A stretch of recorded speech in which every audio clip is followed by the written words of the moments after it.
हमें हमारा ड्यूक दिखाया जाता है जो कि छुपकर हमारी एलिस पे नजर रख रहा था। तो तभी उसको वो सीन नजर आता है जब थर्ड प्रिंस हमारी हीरोइन के साथ टकराया था और वो उसे कहता है थैंक यू सो मच मेरी कैप उठा के मुझे देने के लिए। तो ड्यूक सोचता है क्या कि ये सच में उसे टकराई थी, ये जानबूझ के टकराई थी। तो तब फिर से वो उनकी तरफ देखते हैं तो सीना और एलिस आपस में बात कर रही थी और एलिस कहती है वो देखे मैडम कैट कितनी ज़रा प्यारी है, हमें उसी बुक शॉप में जाना चाहिए। तो वो सोचता है क्या ये उस बुक शॉप में जा रही है, क्या कोई खास वजह है, क्या सच में सिर्फ बुक शॉप ही जाना था या कोई और मकसद भी है। और तब उसे याद आता है जब उसने रूट से कहा था कि कल मेरा सारा शेड्यूल क्लियर कर दो क्योंकि मैं तुम लोगों पर नजर रखने वाला हूँ। और रूड इस बात के लिए तैयार हो गया था क्योंकि मैंने रूड को यही हुक्म दिया था, मुझे पता करना है एलिस क्या करना चाहती है। हालांकि उसमें मुझे शक नहीं है लेकिन फिर भी वो कुछ ऐसा प्लान कर रही है जो मुझे बताना नहीं चाहती। और तब वो उनको लाइब्रेरी के अंदर देखता है तो वो कहता है ऐसा लगता है रूड वो इस जगह पर है उसके साथ, तो मुझे फिक्र करने की जरूरत नहीं है। लेकिन तभी वो सोचता है आखिर एलिस करना क्या चाहती है। और तब पीछे से कोई जाता हुआ उसे टकराता है, वो कहता है मुझे 1 मिनट गुजरने तो दो। तो ड्यूक कहता है क्या।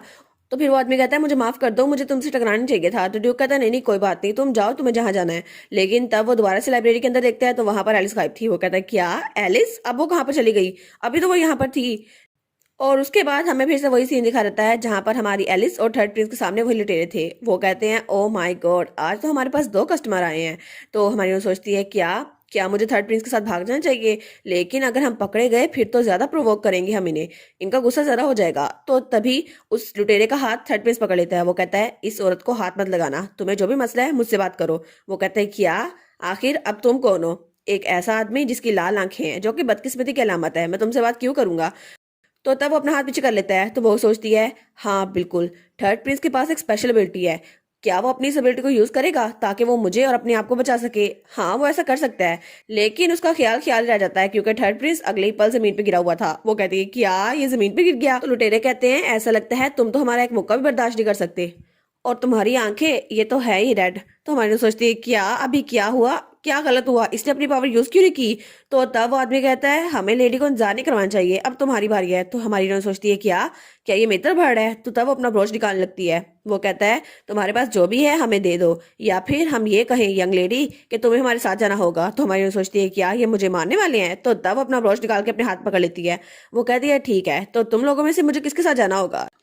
लेकिन तब उनमें से एक अपना हाथ आगे बढ़ाता है तो हमारी हीरोइन उसके हाथ पे स्विच बोर्ड देती है जो कि उसकी ब्रोच की थी, और उसने वो पूरा ब्रोच उसके हाथ में मार दिया था। तो वो आदमी कहते हैं क्या, और वो जल्दी से पीछे रहता है। तो वो कहता है आखिर यहाँ हो क्या रहा है। तो हमारी हीरोइन वो भी पीछे रहती है। तो वो आदमी कहता है इसने एक ब्रोच के साथ मेरे हाथ में स्टैब किया, ये तो सच में आखिर इसमें इतनी हिम्मत कैसे आई। लेकिन तभी उसे चक्कर आने लगते हैं और धर्म से हमारी एलिस के आगे करता है। तो हमारी एलिस कहती है क्या चलो एक तो गया। तो दूसरा उसका साथी उसके पास आता है। वो कहता है ओए तुम्हें क्या हुआ, क्या तुम ठीक हो। तो हमारी एलिस सोचती है आखिर वो ठीक कैसे हो सकता है, इस ब्रोच में तो इतनी पावर है कि 1 हफ्ते तक वो सोता रहेगा, इसमें तो इतनी ज्यादा स्लीपिंग पिल्स मिली हुई हैं। तो वो सोचती है मैंने अच्छा काम किया। तो उसका दूसरा साथी उसकी तरफ बढ़ता है। वो कहता है तुम्हारी हिम्मत कैसे हुई हम पे ऐसे ट्रिक्स यूज करने की। तो हमारी एलिस कहती है अगर तुम्हें खुशी नहीं हो रही तो तुम भी मेरे पास आओ, तुम पे भी ये यूज करती हूँ। तब वो दोबारा से उस पर हमला करने लगती है, लेकिन वो आदमी वो उसका हाथ पीछे झटक देता है और उसका ब्रोच वो नीचे जाकर गिरता है। तो हमारी एलिस सोचती है ओ नो अब तो ये मुझे मारेगा, लेकिन वो अपनी आंखें बंद कर लेती है। मगर पीछे से थर्ड प्रिंस उस आदमी को पकड़ लेता है और वो उसका गला पकड़े हुए था। तो हमारी एलिस कहती है क्या थर्ड प्रिंस क्या इस हालत में है कि ये लड़ सके। और थर्ड प्रिंस तो बहुत ज्यादा कमजोर लग रहा था, लेकिन तभी वो उस आदमी को नीचे गिरा देता है और उसके साथ ही वहां नीचे गिर जाता है। तो हमारी एलिस कहती है क्या क्या ये बहुत ज्यादा कमजोर था, लेकिन आखिर कैसे, क्या इसने कोई स्पेल कास्ट किया है, आखिर इसने उसे नीचे कैसे पटका। तो तब वो थर्ड प्रिंस के पास आती है, कहती है एक्सक्यूज मी आप ठीक तो हैं। लेकिन थर्ड प्रिंस को रिस्पॉन्स देता तब वो देखती है तो उसके माथे से खून निकला था। वो कहती है लगता है ये दोनों आपस में टकराए हैं इसलिए तो ये अभी उठ नहीं रहा, लगता है इसको बहुत ज्यादा चोट लगी है। और वो सोचती है 1 मिनट रुको, इसको मुझे अभी ट्रीट करना होगा ताकि इसका जख्म हील हो जाए। और वो सोचती है मैं श्योर करना चाहती हूँ कि सीना इसे देख ले, लेकिन एक बार अगर इसको होश आ गया फिर तो ये यहाँ से चला जाएगा। तो तब वो कहती है बस मुझे थोड़ी सी एनर्जी यूज करनी है, बस थोड़ी सी हीलिंग एबिलिटी, और उसके बाद ये होश में नहीं आएगा लेकिन ये ठीक हो जाएगा। और तब वो अपनी पावर का एडजस्ट करके उसमें यूज करती है, लेकिन वो तो खुद बहुत ज्यादा थक गई थी। वो कहती है ये कितना ज्यादा थका देने वाला है अपनी हीलिंग एबिलिटी को यूज करना। और थर्ड प्रिंस वो बिल्कुल ठीक हो गया था और वो सोचती है पता नहीं इसने अपनी पावर्स का इस्तेमाल क्यों नहीं किया। थर्ड प्रिंस के पास तो कुछ ऐसी पावर है जो किसी और के पास है ही नहीं, और इसके पास जो पावर है वो है फायर एलिमेंटिस, इसके पास आग की पावर है, ये आग को कंट्रोल भी कर सकता है और उससे बातें भी कर सकता है। और एक एलिमेंटिस वो है जो कि एक स्पिरिट के साथ कॉन्ट्रैक्ट करता है, और इसने एक आग की स्पिरिट के साथ कॉन्ट्रैक्ट किया था। हालांकि एम्पायर में बहुत सारे लोग हैं जो पानी, हवा, आग और जमीन के साथ अपना कॉन्ट्रैक्ट करते हैं और उसके बदले में उनको पावर्स मिलती हैं। लेकिन इसका बहुत ज्यादा फायदा है और शायद यही है थर्ड प्रिंस की एबिलिटी, जिसकी वजह से वो अपनी आंखों का कलर भी चेंज कर सकता है। और वो सोचती है, जब वो शुरू में आया था तो उसकी आई कलर की वजह से लोगों को लगता था उसके पास कोई मैजिक नहीं है, लेकिन बाद में जब वो एम्पायर में आया तो जब सबसे पहले थर्ड प्रिंस ने अपनी एबिलिटीज को रिवील किया, तब सबको लगा कि वो एम्पायर के सिटीजन के लिए बहुत अच्छा काम कर सकता है। और शायद यही एबिलिटी जरा पावरफुल थी, इसकी वजह से वो अभी तक छुपा हुआ था। लेकिन ओरिजिनल स्टोरी में उसने तो अपने आप को बाद में शो किया था, जब वो सीना से मिला था और कुछ वक्त गुजर गया था।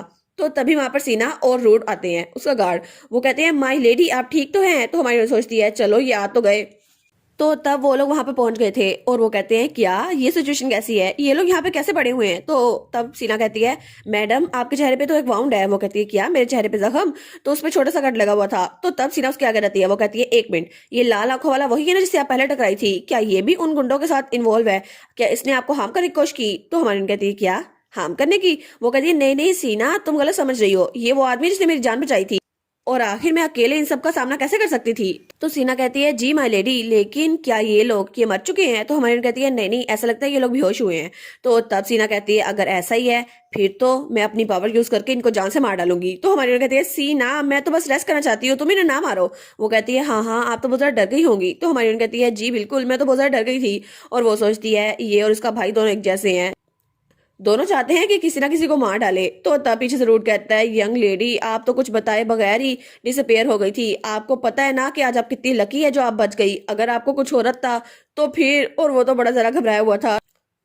तो हमारी बहन कहती है, मुझे माफ कर दो रूट, लेकिन मैं अब ठीक हूँ। वो कहता है, आई एम ग्लैड कि आप ठीक हैं, चले अच्छा हुआ आप बच गई।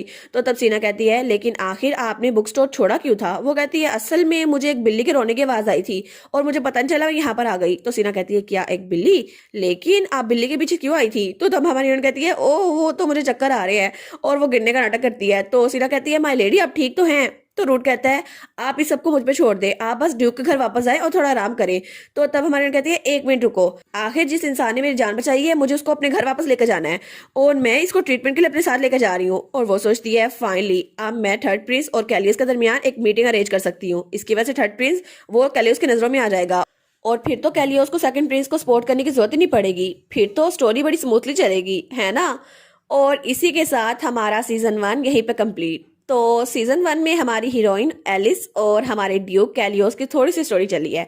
तो सीजन 2 में थर्ड प्रिंस और हमारे हीरो की बहन यानी कि सीना की स्टोरी चलने वाली है। तो उम्मीद करती हूँ आप लोग को ये मानवा अच्छा लगा होगा। तो चले कल मिलते हैं सीजन 2 की नेक्स्ट एपिसोड के साथ। Thank you so much.